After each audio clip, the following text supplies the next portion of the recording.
Essays are used as an assessment tool to dash your ability to research a topic. So with to should be first form of verb. Let's look at the answers. Assess the ability, appraise, estimate the ability, or evaluate. So they are saying essays are used as an assessment tool. So they have already written that it is used for assessment. So we won't say to assess your ability. That will be same meaning.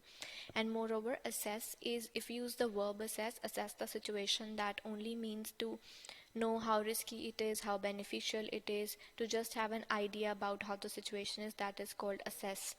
Appraise also means assess. Estimate is like estimated figures, or to just have an idea about something, that is estimate. Evaluate means to judge. So when there are let's say we are in university and we get some assessments, so the tutors, they evaluate our assessments, they don't assess our assessments. So evaluation is when you give your judgment, your marks, you give your comments on how something was. That is evaluation of the performance. So essays are one of the tools that are used to judge the ability or to evaluate your ability to research a topic and construct and dash. So with and, it should be something starting with the vowel Q, F, A, D. So there's only one option, so we'll go with argument as well as your understanding of subject content. This does not mean that essays are a regurgitation of everything your lecturer has said throughout the course. Essays are your opportunity to explore in greater dash aspects of course theories, issues, texts, etc. So they are opportunity to explore in greater dash. So here they are talking about essays, they are talking about subject, they're talking about lecture. That means this is academic field going on.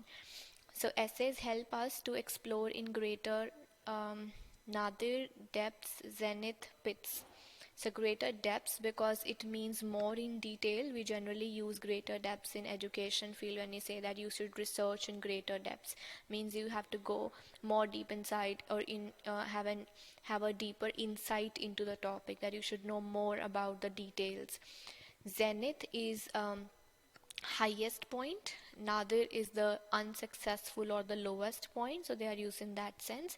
And pits does not go with academic language, should be something like they are pit holes, or pits means shortcomings in that sense.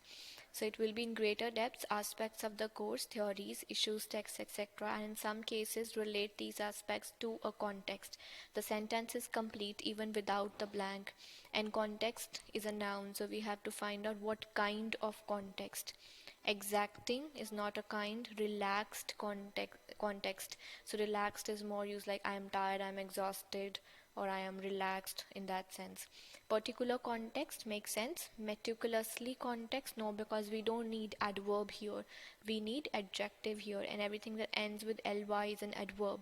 So we'll say particular context means one specific context.